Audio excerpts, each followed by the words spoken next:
ces produits de dégagement qu'on retrouve sur nos marchés à La Réunion, malheureusement, monsieur le directeur général de l'ANSES, s'ils sont à La Réunion, c'est parce que personne n'en veut en Europe.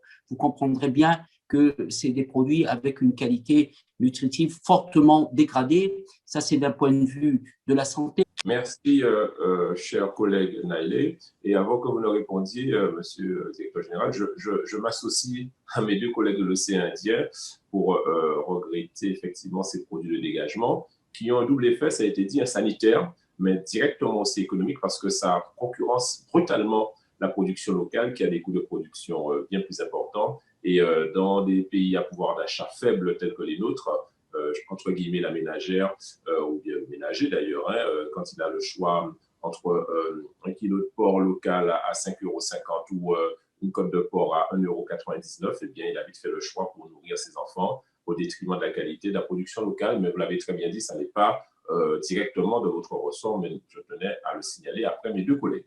Oui, merci Monsieur le Président. Oui, oui, j'entends parfaitement vos préoccupations. Il y a deux éléments probablement qu'on pourrait vous apporter des réponses, mais je me permettrai de vous envoyer une réponse après de façon à ce qu'on l'affine. Vous savez que l'ANSES et l'INRA, l'Institut national de recherche agronomique et environnementale, coopèrent un observatoire de la qualité de l'alimentation qui permet en fait de regarder l'évolution en composition et donc en qualité nutritionnelle d'un certain nombre de produits alimentaires qui sont aujourd'hui commercialisés. Je suis pas sûr qu'on ait un découpage avec une spécificité de surveillance sur les produits qui sont commercialisés à La Réunion ou aux Antilles. Donc, on va regarder en fait dans ce dont on dispose et dans les rapports de l'observatoire, en fait, qu'est-ce qu'on pourrait trouver qui puisse permettre de vous apporter des éléments de réponse aux questions que vous posez. Et le deuxième point, moi, j'avais proposé en 2019, quand nous sommes venus à la Martinique et à la Guadeloupe, de mener des études d'alimentation totale. C'est un peu le même principe que Chlorexpo, mais des études d'alimentation totale sur l'ensemble des polluants, des contaminants que l'on retrouve dans l'alimentation. Alors ça, c'est des études qu'on mène sur le territoire national.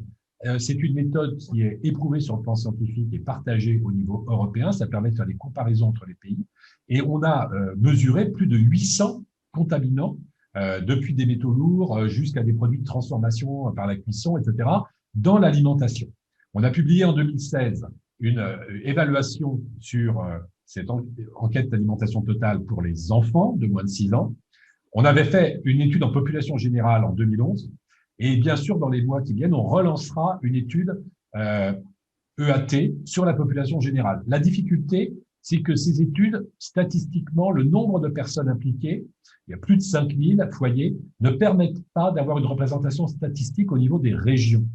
Et donc d'avoir une carte, une photographie de ce qui se passe vraiment au niveau régional.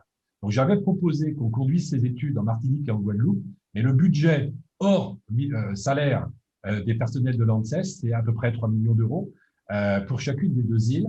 J'avais présenté d'ailleurs aux collectivités, aux représentants des collectivités locales ces projets, puisqu'on n'est pas capable, nous, de financer tout seul ces études. Et je pense que ce serait vraiment très intéressant qu'on puisse mener sur nos grands départements d'outre-mer, la Réunion, la Martinique, la Guadeloupe, des enquêtes plus spécifiques qui prendraient en compte la qualité de l'alimentation telle qu'elle est consommée par nos concitoyens et préparée en prenant en compte tous les contaminants. Voilà, donc ça reste, je tends la main parce que on était un peu déçus de ne pas avoir réuni les financements qui nous permettaient de le faire et on ne le fera donc que sur la chlordécone.